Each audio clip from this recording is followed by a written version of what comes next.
नमस्कार मित्रों, मैं आपका मित्र दीपक तनेजा आप सभी का स्वागत करता हूं आपके सबसे लोकप्रिय चैनल योर कालचक्र में।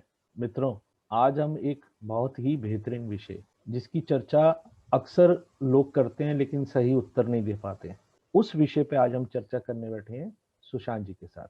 मैं आप सभी के सहयोग से सुशांत जी का स्वागत करता हूँ। नमस्कार सुशांत जी, आपका स्वागत है। नमस्कार सभी को। नमस्कार दीपक जी, बहुत बहुत धन्यवाद आपने स्वागत करने के लिए। चलिए, आज मैं सबसे पहले विषय के बारे में बताता हूँ जो कि सबसे महत्वपूर्ण है।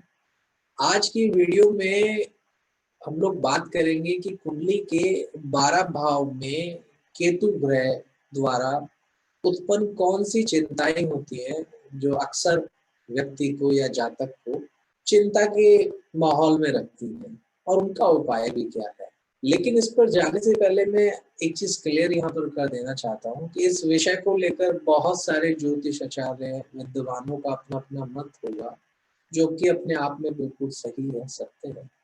इसी प्रकार से मेरे अनुभव से, मेरी शिक्षा से जो मुझे सही लगा, मैं वो आपके साथ साझा करने जा रहा हूँ। सो और इसमें एक बहुत महत्वपूर्ण बात यह है कि हम जो आज बात कर रहे हैं, हम अकेले केतु ग्रह के विषय में बात कर रहे हैं। आप जरूर देखिएगा, जिस भी जन्म पत्रिका से आपने इसको मैच करना है, आप वहां देखिएगा कि केवल केतु जिस घर में अकेला बैठा होगा उसके विषय में ही हम बात कर रहे हैं। इसके साथ साथ मेरा एक अनुरोध रहेगा कि आप भाव चलित का यदि इस्तेमाल करते हैं तो आपको और बेहतर स्थिति समझ आएगी, क्योंकि हम आज भाव के विषय में, भावों के आधार पर केतु के विषय में बताएंगे, ना कि राशि के आधार पर। चलिए, सबसे पहले आप सभी लोगों के सामने उपलब्ध है ये 12 भाव जिनमें केतु ग्रह आपको दिखाई दे रहा है। सबसे पहले मैं शुरुआत करता हूँ लग्न से लेकर, यानी कि प्रथम भाव को लेकर। देखिए, केतु जब लग्न में आता है और यदि वह अकेला बैठा हुआ है, तो मेरा अनुभव रहा है कि ऐसे जातकों के मन में अपने आप को, अपने स्वयं को लेकर बड़ी चिंता रहती है। उन्हें हर पल ये चिंता रहती है कि मैं कैसे तो अपने आप को प्रेजेंट करूंगा, कहीं मेरी प्रेजेंटेशन में कोई गलती नहीं होनी चाहिए, मुझे कोई रोग ना हो, या मुझे कोई ऐसा रोग ना हो, वैसा रोग ना हो। बहुत सी गंभीर चिंताओं को लेकर जो है कहीं ना कहीं केतु लग्न पर व्यक्ति अपने आप को घसीटता है उसके। इसके साथ साथ आप देखेंगे कि यहाँ पर जो जातक होते हैं, उनके जीवन में वह अपने पूर्व यानी कि पास्ट के एक्सपीरियंस को जो है काफी याद करते हैं अपने करंट लाइफ के अंदर। हर पल वो अपने पीछे बीते हुए अच्छे और बुरे अनुभव के आधार को तोलते रहते हैं, उनसे रिलेटेड चिंताएं करते रहते हैं, और हर पल एक उनके मन में डर बहता रहता है कि जो घटना मेरे साथ भूतकाल में हुई है वो आगे ना हो जाए, या फिर से वो आगे ना हो जाए। इस प्रकार की चिंता लग्न में केतु देता है। इसके साथ साथ लग्न में केतु वाले जातकों को आपको दिखेगा कि इन्हें पहली बारी में कोई बात समझ नहीं आती जल्दी से। यानी कि जब ये शिक्षा ग्रहण करेंगे, या आप देख सकते हैं कि जब ये कोई बात समझ रहे होते हैं, बहुत इंपॉर्टेंट बात, तो पहली बारी में इनको बात समझ नहीं आती। 2-3 बार उसके बाद उस पर सोचते हैं, 2-3 बार क्रॉस चेक करते हैं, पूछते हैं, तब जाके इनके दिमाग में वो बात बसती है। हर बार ये दूसरा या तीसरा प्रश्न जरूर करते हैं।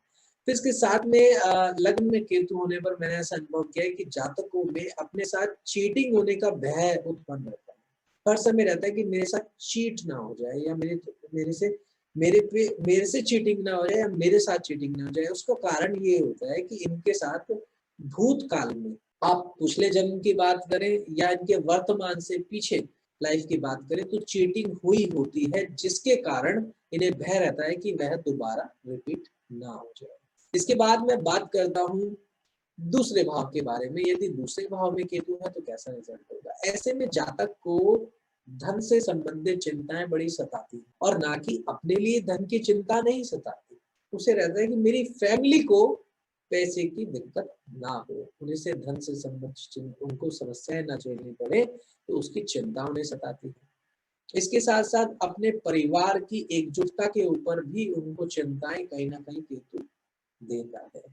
और इसके साथ साथ में आप देख सकते हैं कि दूसरे भाव के अंदर जो भी पैसा जातक जोड़ता है, वो पैसा जोड़े या अपनी नॉलेज को जोड़े, उससे संबंधित चिंताएं भी उसको लगी रहती हैं। तीसरे भाव के अंदर यदि मैं बात करूं तो यहाँ पर केतु जातक की वाणी संबंधित परेशानी तथा करेज यानी कि आत्मविश्वास, आत्मबल, पराक्रम को लेकर कई बार काफी चिंताएं खड़ी कर देता है। और ऐसे में डॉक्यूमेंटेशंस को अगर मैं बात करूं, डॉक्यूमेंट से रिलेटेड भी चिंताएं कई बार तीसरे घर के केतु में मैंने लोगों में अपने रिसर्च में अनुभव में पाई है।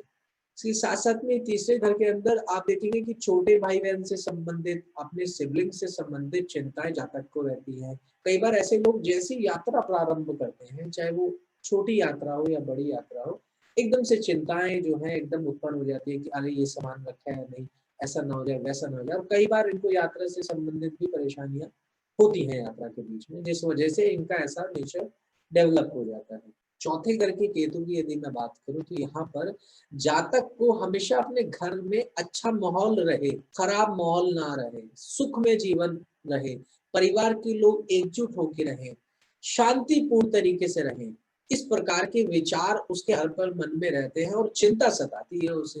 आप ये देखिएगा कि चौथे घर का केतु वाला व्यक्ति आपको जब मिलेगा, प्रॉपर भाव चलित आप लगाकर देखिएगा कि वो वहीं पर होना चाहिए।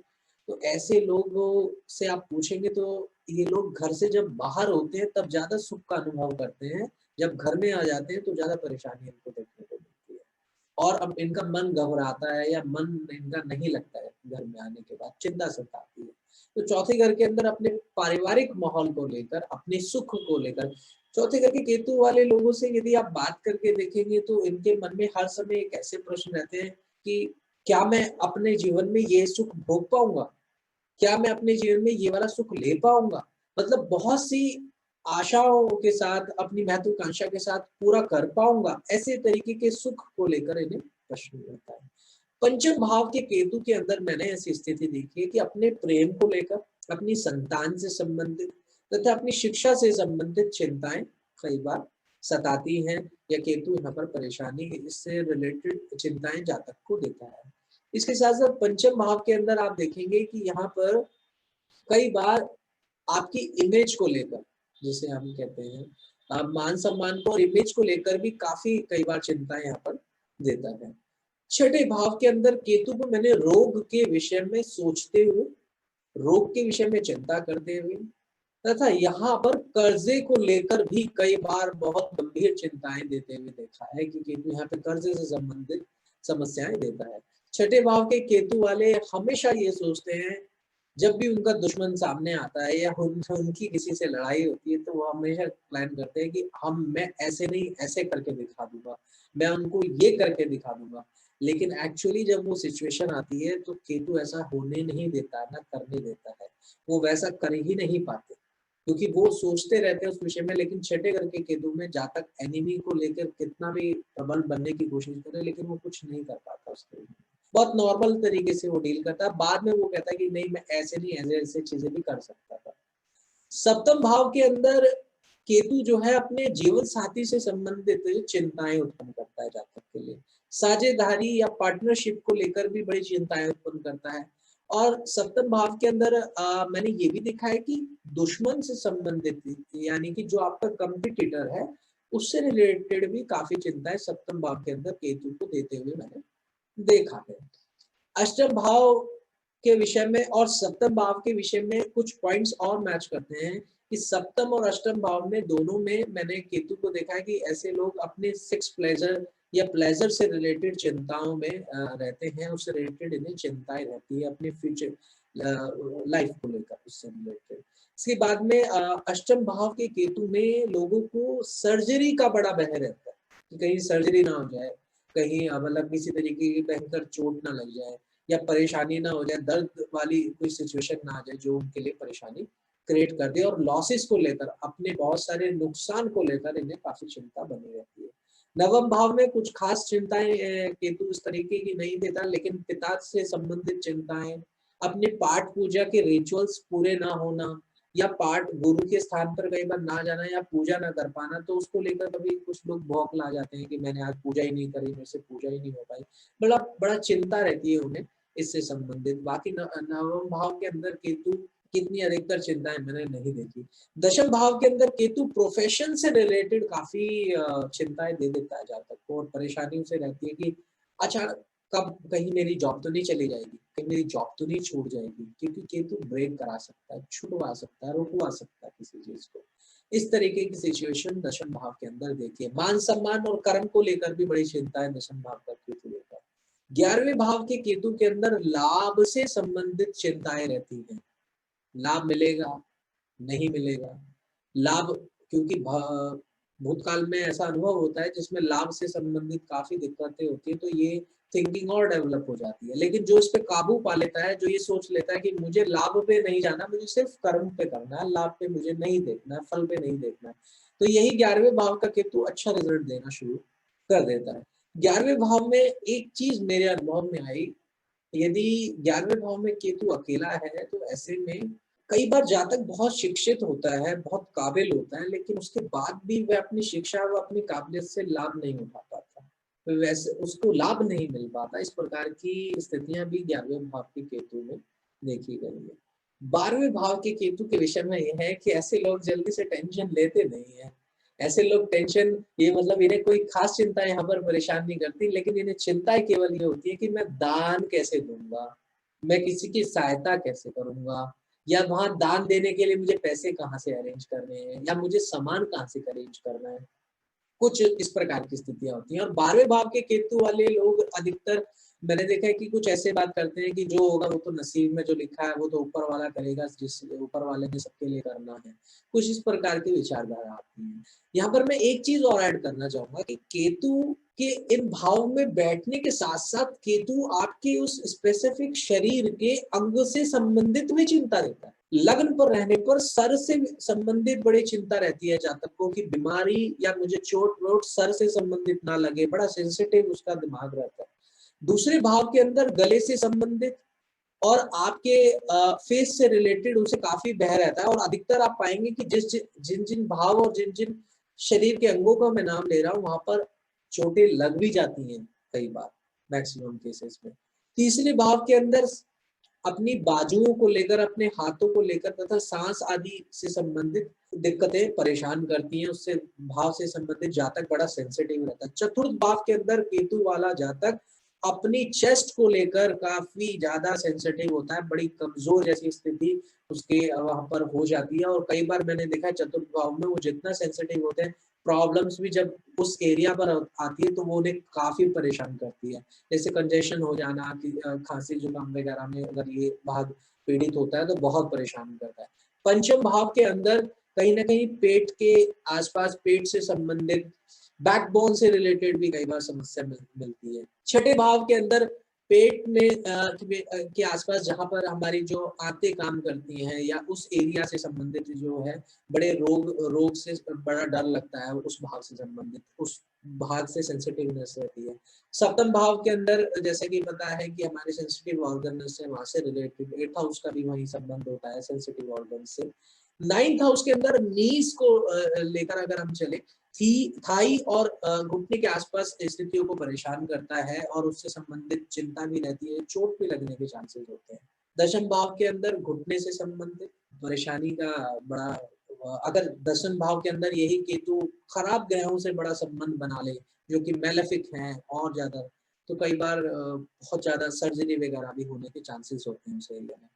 11वें भाव के अंदर कान से रिलेटेड अगर मैं बात करूं, लेफ्ट और राइट कान में काफी मतलब समस्या ये कान से संबंधित दे सकता है और बड़ा सेंसिटिव ऑर्गन रहता है।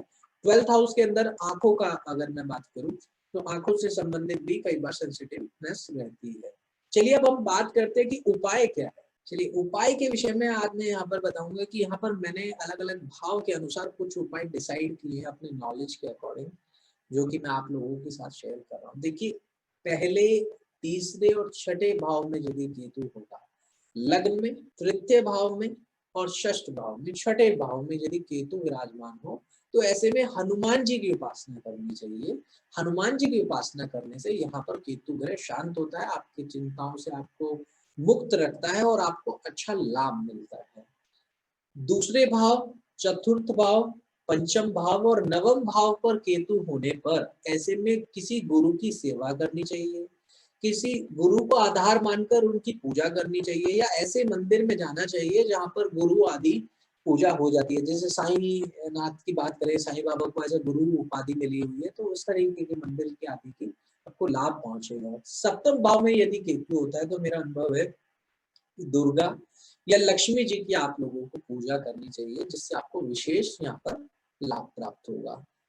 अष्टम और 12वें भाव में केतु होने पर भगवान शिव की आराधना करना, शिवलिंग की पूजा करना, रुद्र अभिषेक आदि करने पर विशेष लाभ यहाँ पर मिलता है। केतु यहाँ की चिंताओं से आपको मुक्त रखता है।